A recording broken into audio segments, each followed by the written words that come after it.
I get to be here this week with my very dear friend, Malware Jake Williams. It's going to be a joy. We're going to answer your questions. There's going to be like laughter, sharpness. If you know Jake, you know this is going to be an entertaining 45 minutes. Jake Williams is an IANS faculty member and independent security consultant and is performing security-focused research to benefit the broader community. He has had the honor of twice winning the DoD Cybercrime Challenge, Cybercrime Center DC3 Annual Digital Forensics Challenge. You may also know Jake from one of his many conference talks, webcasts, media appearances, or his postings about cybersecurity. Jake, thank you so much for being on this week with us. This is going to be a lot of fun. Oh, it's great to be here. Always fun spending time with you as well, Tara. Absolutely. It's going to be a joy.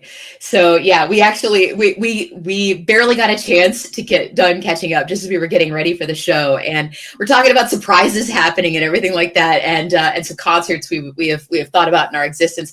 So Jake, what was the strange thing that happened out of the middle of nowhere that was amazing at the Guns N' Roses concert? Tell us. Oh yeah, no, it was, so I booked a Guns N' Roses concert because I could make it work with my schedule. And had no idea who the opener was until I landed in San Antonio, opened my phone, and I was like, scrolling through ZZ Top. So ZZ Top ends up being the opener. I'd have paid for that alone, right? And then it turns out, no, it's I get the duo there. It was fantastic. Best concert I've ever been to. In fact, GNR ran so long, like they came out for a second encore, that the city of San Antonio shut the lights off, right? So shut the lights off, and well, then shut them off, and then of course all the lights came on, right? But they're like, you don't have to go home, but get out, right? Kind of thing. It's like, alrighty, that's. You're at a good party when a city is pissed off at you. That's right. Right? Like every year, the city of Vegas isn't always thrilled. The DEF CON is there. It's how you know it's the best party. All right. This is wonderful. Hey, you know what I love is that I love that being a good surprise for you. Jake, we've had some bad surprises in the world of cybersecurity over the last week or so. So, one of the things that's great about getting a chance to talk with you is it's not just surprises that are kind of at the bleeding edge of security that matter all the time. I mean, it's a conversation that's been ongoing that, you and I have both really kind of started to participate in. I hear you gave a banger of a talk at Wild West Hackin' Fest this last year on small businesses and SMB security. We're going to ask you to talk a little bit more about that. But I guess my question to you right now is, I reached out and I said, hey, do you want to come and talk to, a motley crew of small businesses and managed service providers on our podcast this week. So now we're gonna have to do rock band jokes all the way through. But yeah, why do you care so much about this audience? What matters so much to you? Because I hear you got angry, and I am here for it. So yeah. Why are you here? Why do you care? Well, I mean, I'm here generally because security is a team sport, right? Period. But when it comes down to SMB security. Look, I used to be a small business owner. I guess technically I still am a small business owner. I just don't have, rented office space and lots of employees and whatever. But security is hard. And even as a small business owner who ourselves were security consultants, right? There's a lot of security burden, that comes in. And honestly, it's, the security solutions that even we were advocating for our Fortune 100 clients, they don't work even for a security consultancy with all the, the manpower and, knowledge to be able to deploy those solutions. They're simply out of the purchase range of many of the folks in SMB. So, again, things that work really well at one scale work really, really poorly at another. Mm-hmm. I strongly agree. And I've heard stories at this point about big, sort of the Mandians of the world, the coal fires of the world coming in and trying to do a pen test on a 30-person trucking firm out of Iowa, right? Like, what's that going to accomplish? Genuinely, what's that going to accomplish besides making people feel terrible? I am not a lawyer and I am not an accountant, and I don't need a service provider telling me that I'm a bad person because I am not good at law and accounting. Right? Like it seems so crazy to me that that's the case in our field, that our job is to make people feel like shit about how good they're not doing at security. That doesn't get anybody aboard. Right? So you can go a step further than that though, right? Because, like when I go talk to my lawyer, he regularly reminds me that I don't practice law, and I appreciate that, right? But then he turns around and helps me, by saying, "Hey, right, within a billing structure and rate structure that works for my business, right? Let me help you practice law correctly." And that's where that analogy breaks down, right? Because on the pen test side, we're just like, "Hey, you suck," right? And by the way, we know you're not funded to be able to fix this because you just spent your entire annual security budget on a top tier pen test that was more appropriate for like a Fortune 100 instead of really directing that where it matters, directing those limited resources where they matter. So, I remember as we were first getting started a couple of years ago, I took like one or two service contracts because I wanted to make sure we had money in the bank. I could pay people, before we really kind of I think found our footing as the SaaS product company we are now. And I remember doing a pen test for a company, maybe 30 people, and it was romping through playland, right, for us. And yet at the end of the day, I think it didn't achieve what I would have hoped it would have achieved, because we can point that out all day long and try to do it as gently as possible. But the truth is that what matters is what happens after the pen test.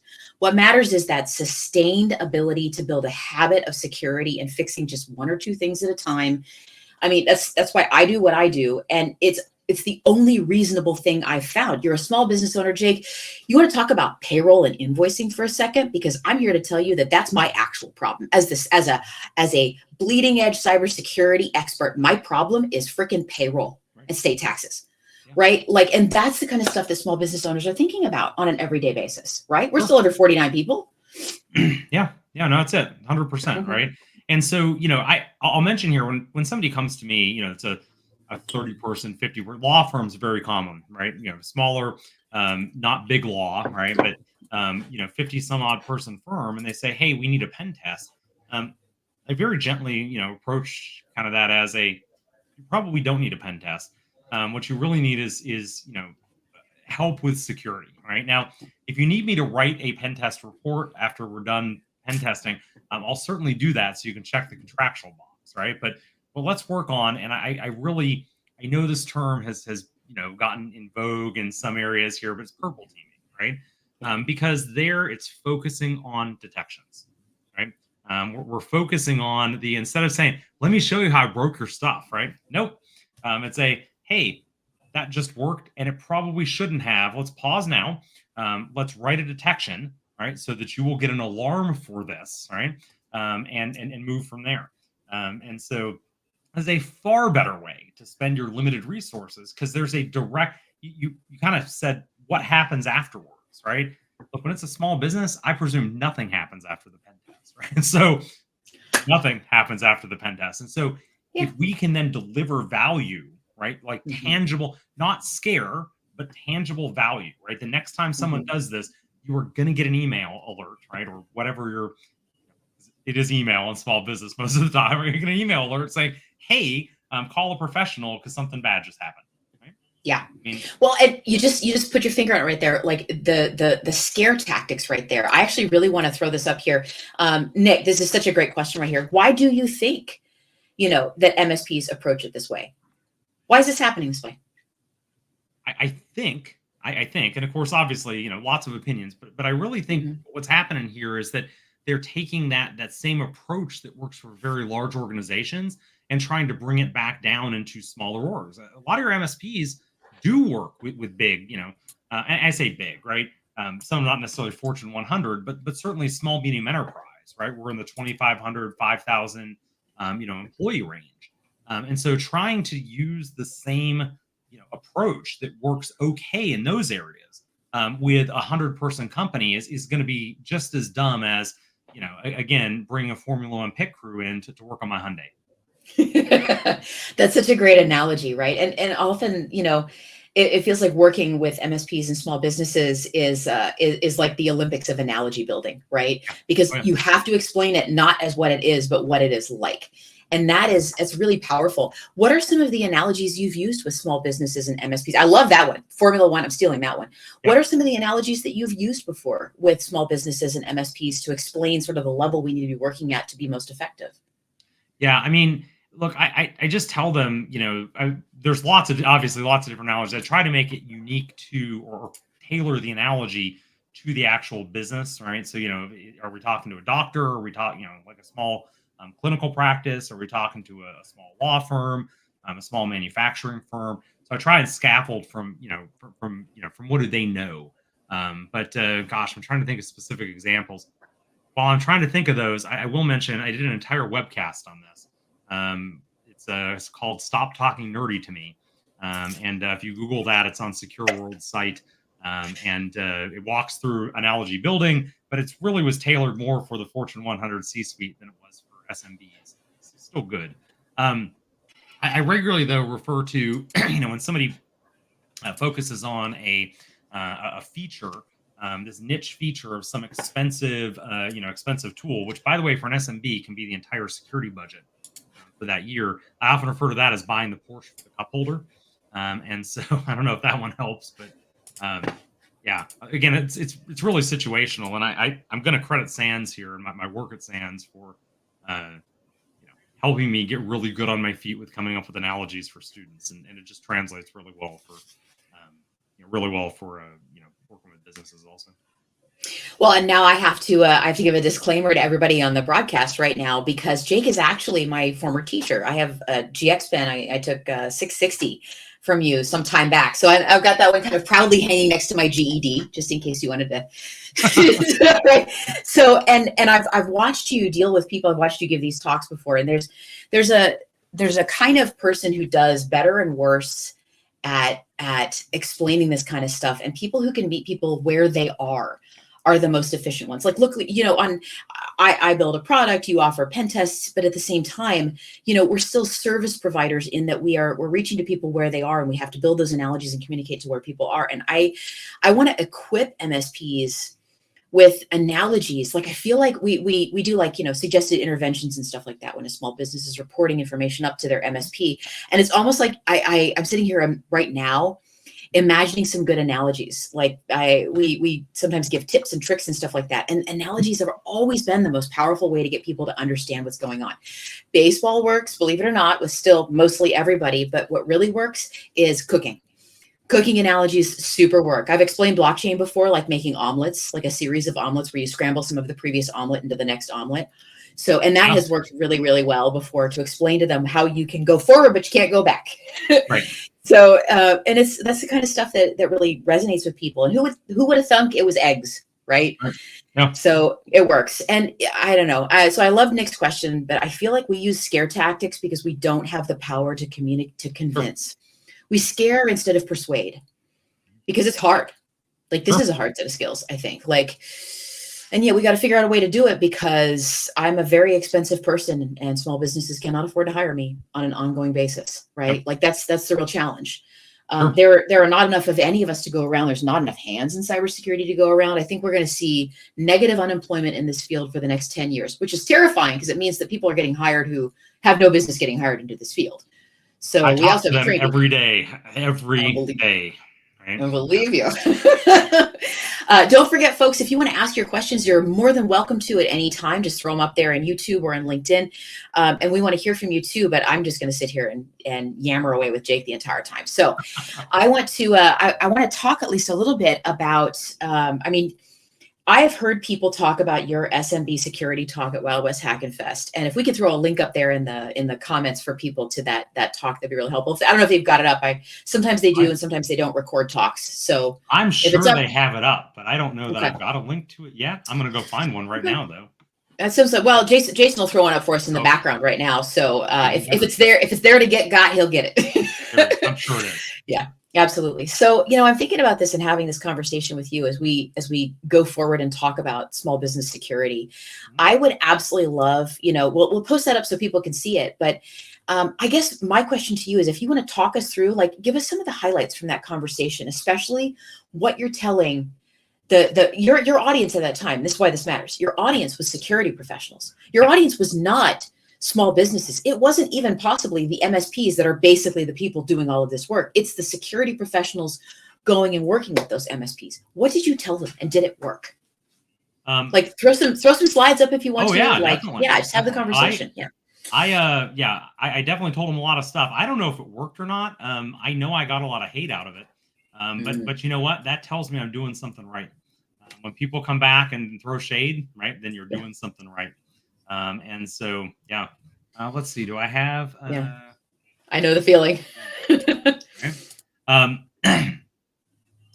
Let's see. Are we? Can you push that live here? Yeah, there we go. Hey, I got to tell you, this did not age well. And so, but that's because things in security, like in the rest of the world, are always changing, right? Today, you would not catch me dead saying, "Let me channel my inner Biddy." But hey, let's be real, right? When we start talking haves and have-nots, it's what it is, right? So I did kind of walk folks through, though, where I see a lot of security, and one of the things that I always come back to folks on with limited budgets, and this works from Fortune 100 to 5-person company with no dedicated IT resource, let alone security. You got to prioritize, right? Because when everything's a priority, nothing's a priority, right? And so that's a big one here. Another big thing that I hit up on folks with was, the best practices are really situational, right? And that's one of the things that I really spent time hammering on with the audience, right? Because these are the security consultants that either are employed by MSPs, right, or are being contracted by the MSPs to do the work that they can't do in-house, right, or they can't deliver in-house. And so, it peeves me to no end, right, when I've got security consultants in that are talking about, like, you're not following best practices. I'm like, brother, they can't follow best practices, right? There's no funding for them. There's no management directive. There's none of that exists, right? So you've got to come up with a best practice, that works for you. And I love this example here, which again, it's obviously photoshopped, right? But I saw it. I absolutely captured it. And it's that, let's see. Oh, I've got to share my screen again. Let's see. How do I do that without breaking? Let's see. Oh, stop screen. Hey, there we go. And then I'll present that again. And let's see. Survey says. Oh, technology. Yep. Hey, if only we had, if only we had good working technology here, but I don't mean here, just generally, right? Like, but I love this, as a, really an example of, where best practices don't work. And again, I know this is all Photoshop, but it is kind of funny. Moving to the side of the road there is not fantastic. Right? That's a bad plan. So that one's a generally bad plan. But all that said, right, I did talk a bit about, build versus buy. I won't deep dive here too much on that. But what I did want to talk about real quick here is Kaspersky, right? And I don't mean this in a negative way, because they're like Russia and Russians outed me and whatever. But yeah, I mean, no love lost, by the way, for lots of reasons there. But hey, this is no joke. I pulled this as their list of recommendations for small business cybersecurity. Yeah. And this is where I really wanted to drive home with folks that even something as quaint as a simple 15-step checklist, right, is not simple to an SMB, right? In fact, the things that I've highlighted here are things that I'm working with Fortune 50 companies right now that aren't doing this stuff, right? That are struggling to do this stuff. It is unreal to go and say, oh, well, this 50-person SMB with no dedicated security person and only 2 dedicated FTEs is somehow going to pull this off, right? It's like, are you kidding me, right? Yeah, Jason, it's going to be one from 2023, not the 22. And maybe on Vimeo too, instead of YouTube. I'm not sure where they put it. It's always possible. Yeah. But anyway, like, as we come across here, like this is where things just get wild, right? Because this is where I then have to go and ask, who is this for, right? Who exactly? I'm not saying this is bad advice, right? Foundationally, this is really good advice. But this is like, now I'm going to use another analogy here, right? This is like going to an impoverished country where they're suffering from malnutrition and starting to talk to them about, how they can eat a balanced diet, right? Neat. Their first problem is calorie intake, right? They need to get calories on board first, and then we'll talk about, maybe nutrition. And again, up and down the Fortune 50 even, right? Third-party risk management is a challenge that they they are demonstrably failing at, right? And we see it in the news when it happens, right? And so, you know, I don't know who this stuff is for, right? I agree. And you and I have both been inside the big companies before and, Yeah. seen what's going on. Look, anecdotally, I'm here to tell everybody here that the Fortune 500 probably on average has about over a 2-year average patch cycle. On average, I'm going to say that most of the Fortune 500 has nearly a 2-year average patch cycle. I have not seen it improve, and most of the security companies I know are no better.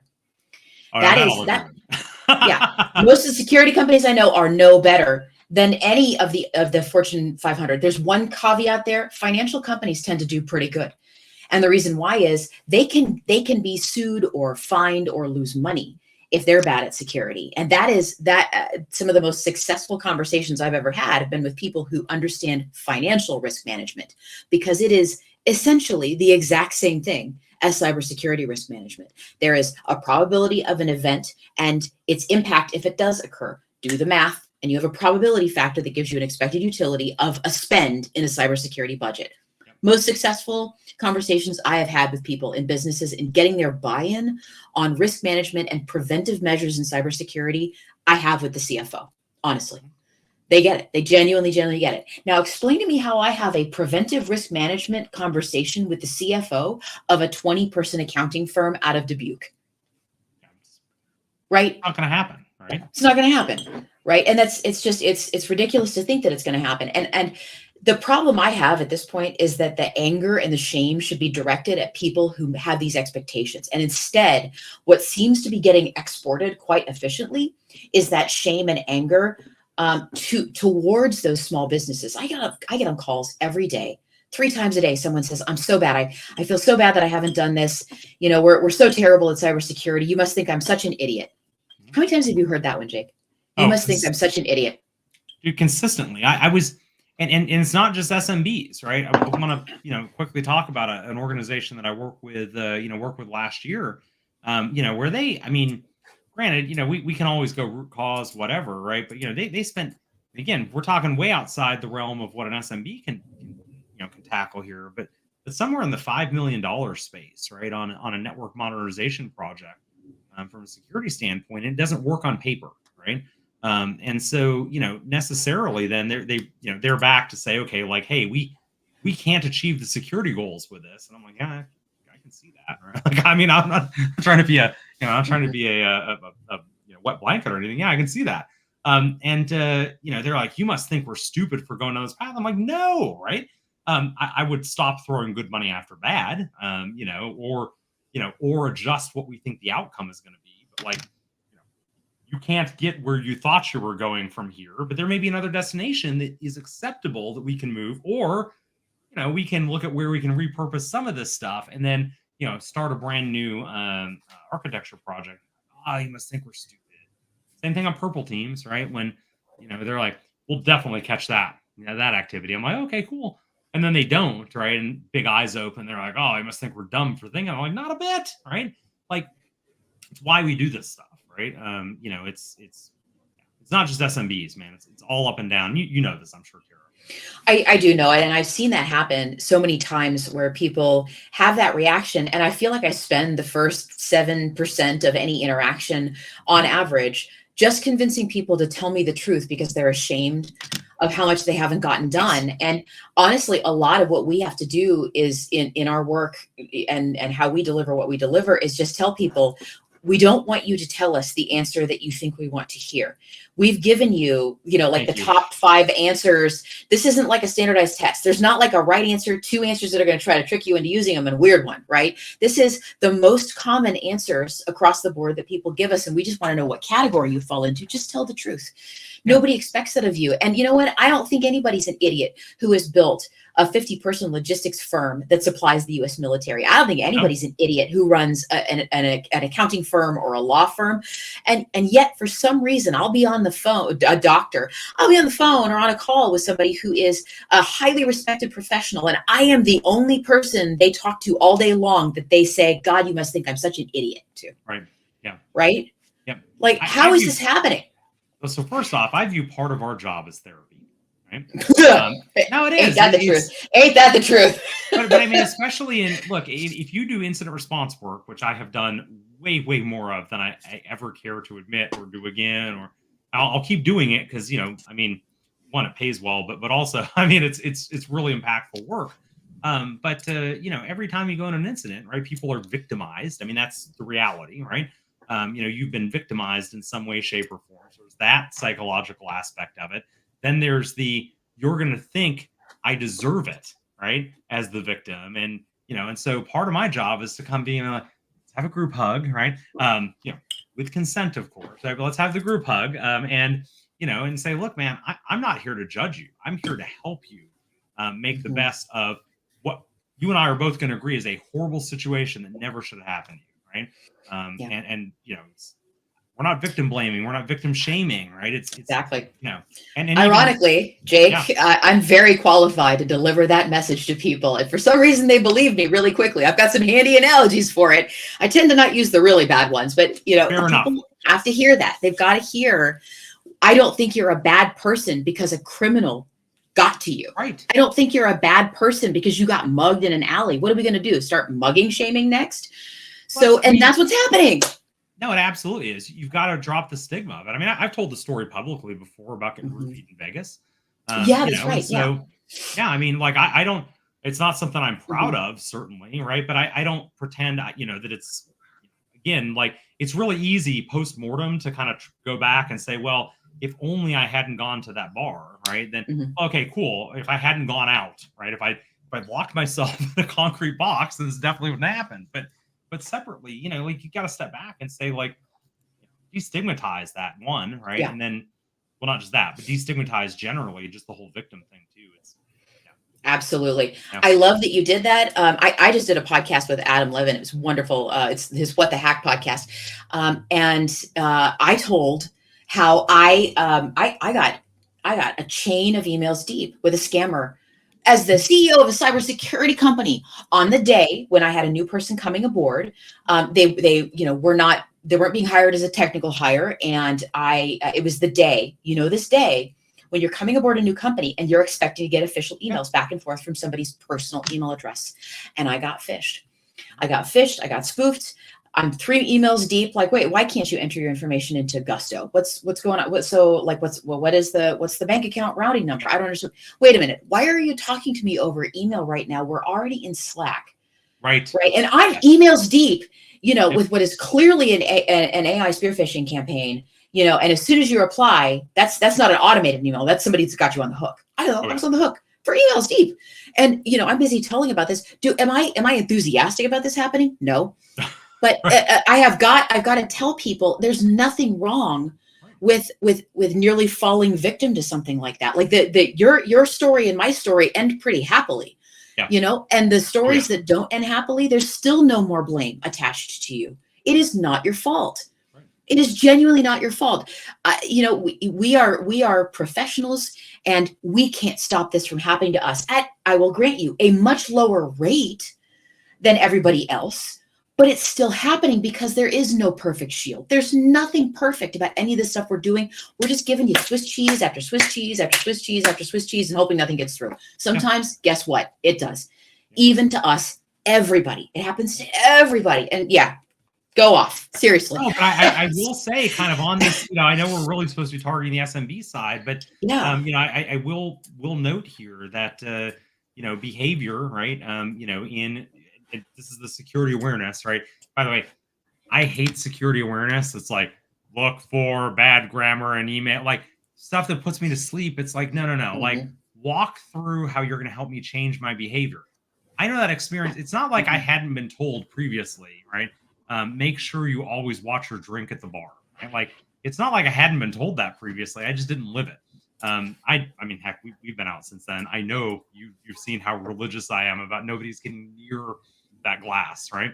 Kind of thing, because experience, right? And so a lot of that's just behavior change, right? Where I had a behavior that was convenient, right? Not being vigilant, and being extremely vigilant was inconvenient in that situation. Again, right? I knew the behavior that I should be doing. I just wasn't embracing it. And that's a spot that we find, I think, it is a place where a lot of SMBs can really move the needle quickly and effectively, right? Is modifying behavior at the individual level, because you lack look, the Fortune 100 financial services company has a security ops center with more employees than you have employees, right? And so, you can't you can't expect somebody to like jump in and Delta force their way down to solve an alarm, right? From one of your employees. That means, look, just real talk. That means they have to be more vigilant, right? And so, but security awareness, good security awareness, right, contextualized to the organization, is one of the things that moves the needle the most. And Tara, I'll tell you, when I do these and folks say, well, how do I do better security awareness training? I'm like, hey, what's the last incident you had? They're like, oh, we don't want to talk about that. I'm like, no, that's exactly what I want to talk about. I want to talk to the rest of in a non-victim shaming way, right? I want to come in and I want to look at the behaviors, because again, that's what security awareness is going towards, modifying behavior, the behaviors that led to this thing occurring. And where could we as individuals, again, in a non-judgmental way, can we look at this and say, where can I maybe ask that an extra question or pause for a second and say, just like you did, why is this coming over email when we're already in Slack? Right?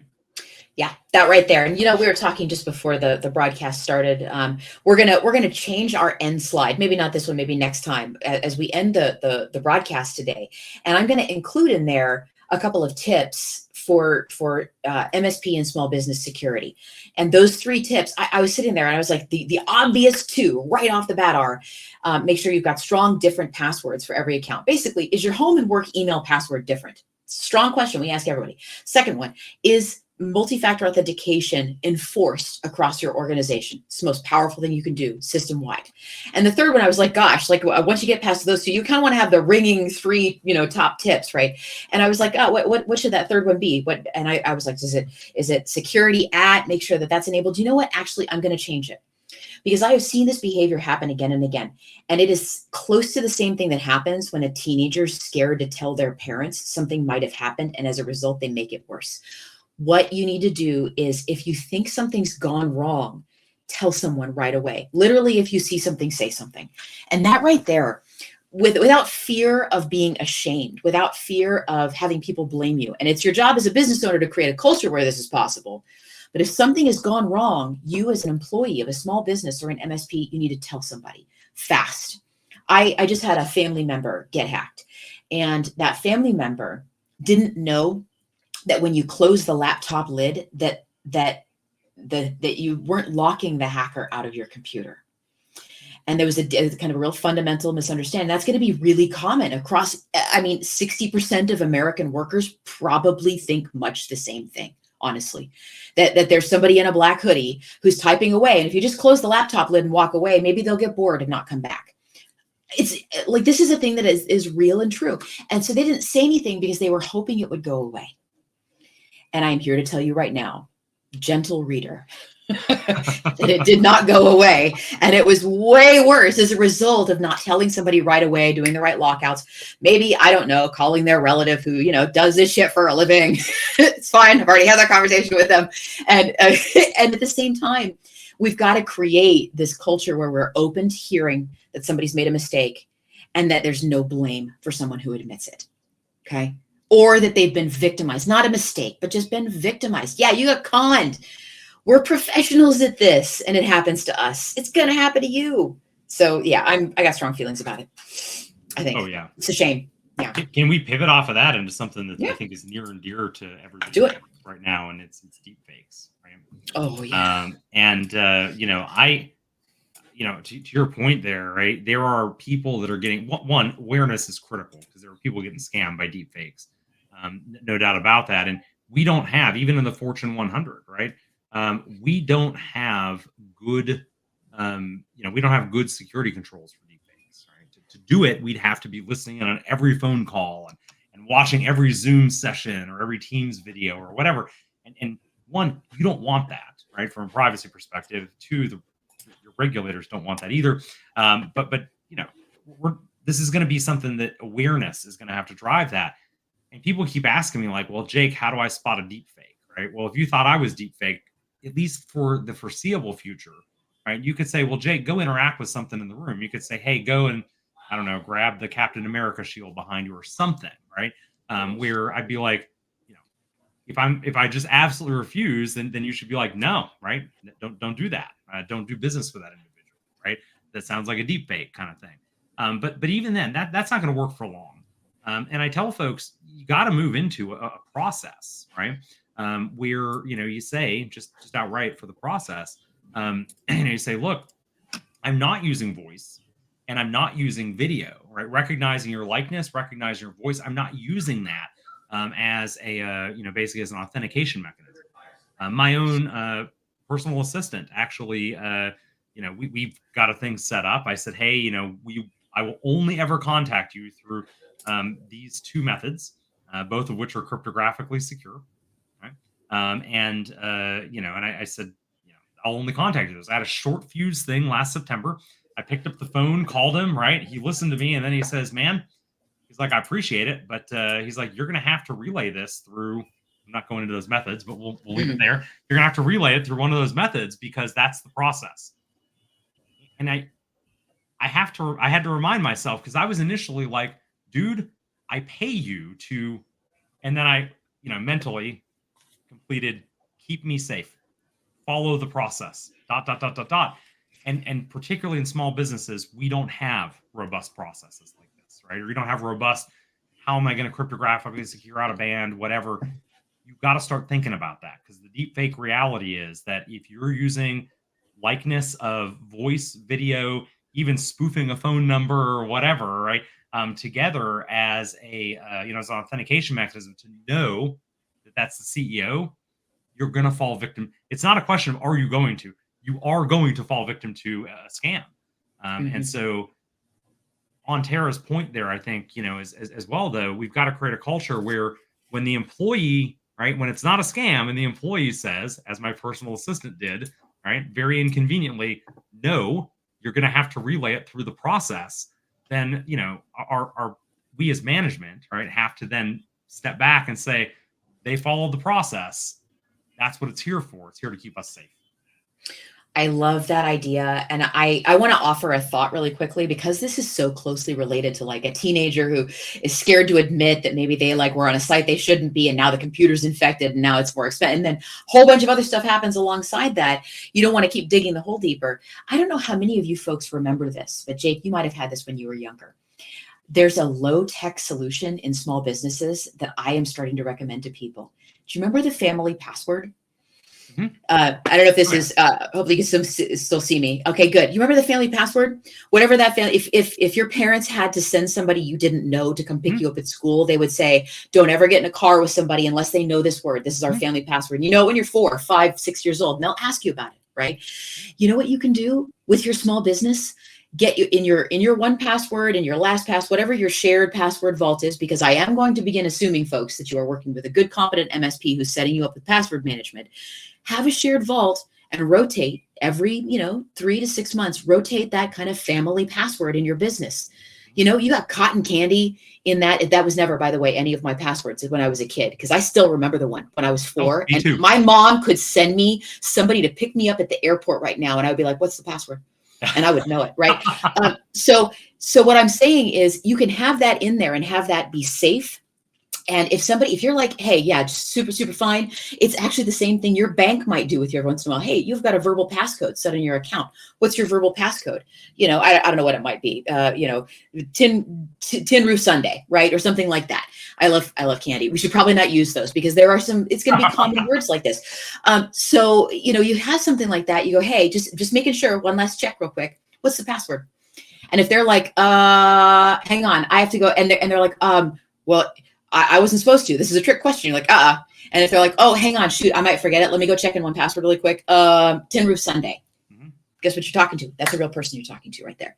So, and if they've got access to your 1Password and they're talking to you and they're a bad person, it's already over anyway. They're not bothering with you. You're done.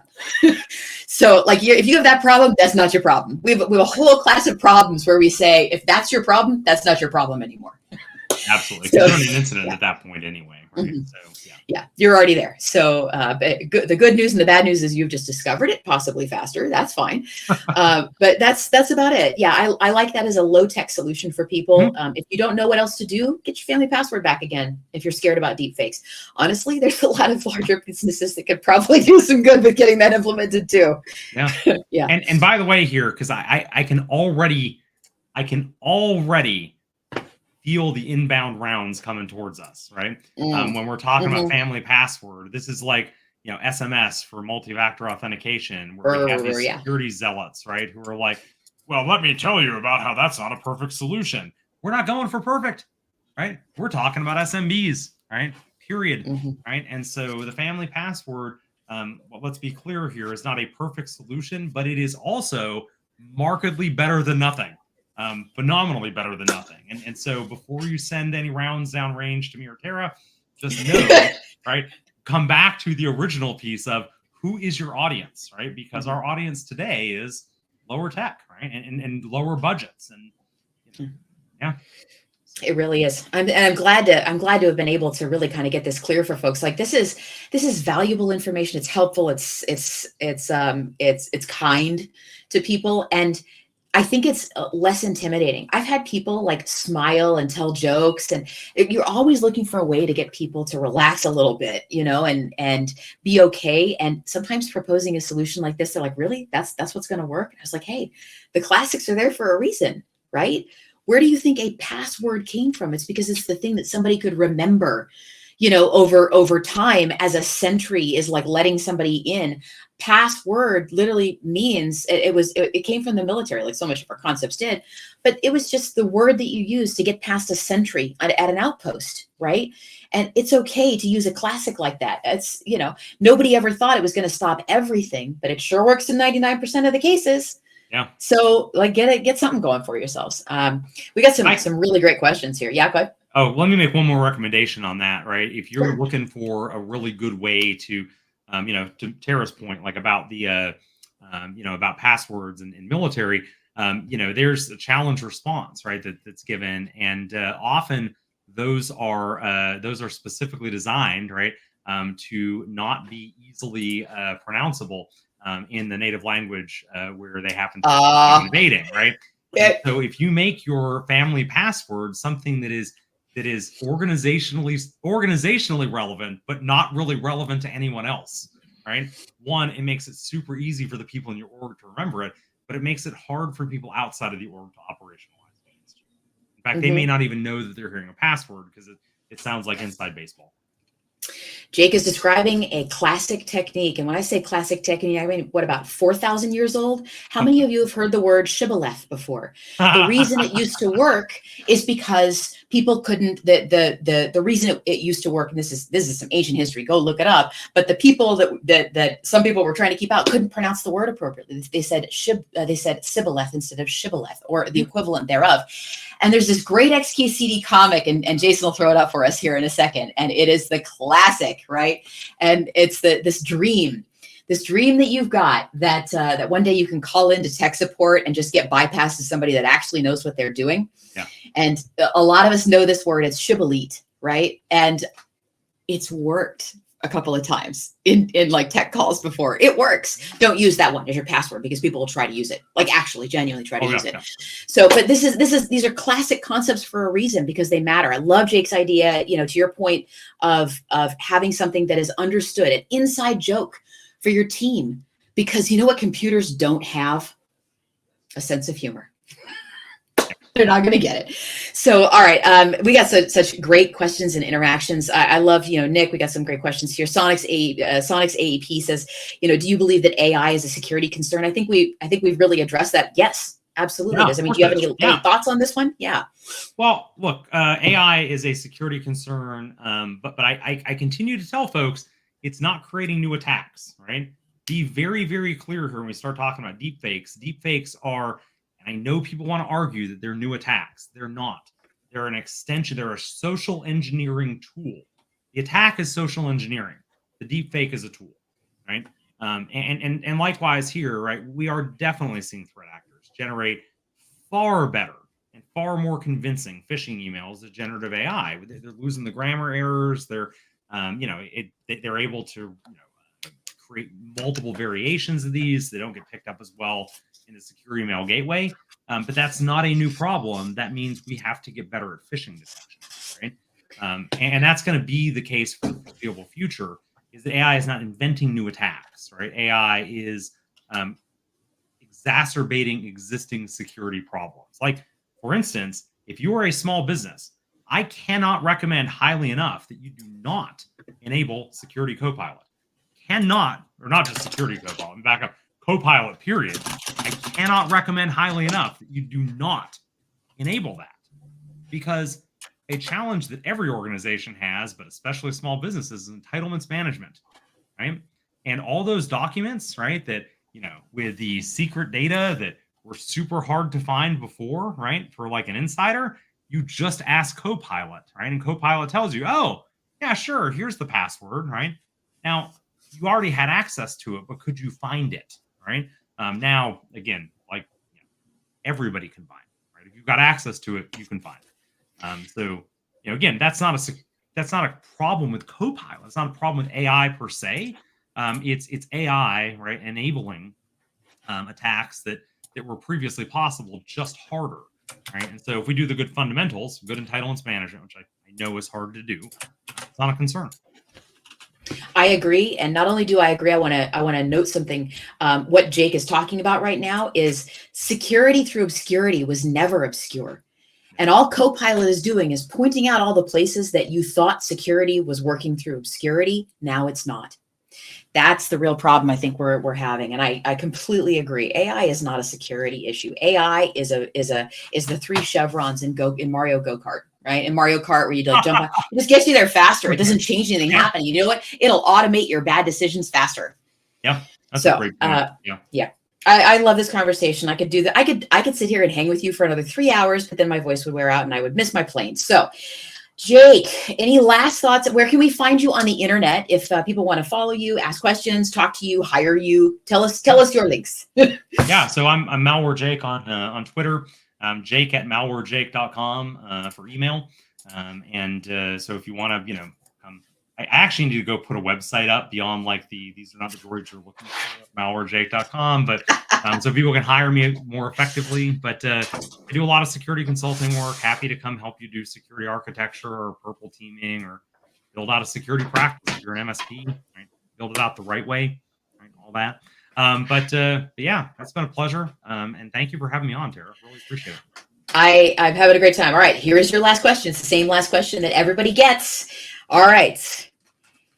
You do this for a living. You're a security researcher. You're a person that's well known for contributing to our community. We know what you do for a living, but in an alternate universe, there's Blacksmith Jake, Ship Captain Jake, there's Gardener Jake, there's teacher, whatever in that alternate universe, you sit there and think to yourself, God, I got to retire and open a brewery, right? We all do this at the bar, right? In that alternate universe, what's the job that you have? What's the life that you're leading? What's the thing that you do for your career, for your life's work in that other world? I think probably an emergency room doctor, right? So I was a paramedic, as you well know, right back in the day. I really, really enjoyed that work, and some, just unfortunate events took me out of that work and, thrust me into some other really, really impactful, fun work. Absent, I think in a different career trajectory, I would very, very much like to be helping people in a more direct, life-saving manner there. Yeah. I love every part of that. That's amazing. Yeah, it explains why you're so into incident response. You got to get that cortisol. What are the odds, right? Yeah. What are the odds? I know. We're all just chasing that adrenaline. Jake, a friend, this has been absolutely wonderful. Thank you so much. I love you, brother. I'm looking forward to talking to everybody this next week. It's going to be an absolute blast, folks. We're going to have Bryson Bort, CEO of Cybersecurity. We're going to get a chance to talk about some more advanced stuff for businesses that are looking to get a chance to figure out how to handle some of the threats coming their direction. Bryson's going to get a chance to talk about that. And we get a chance to make some pretty nifty new announcements. Folks, it's been a pleasure and a joy. I look forward to talking to you next week. Have a good year.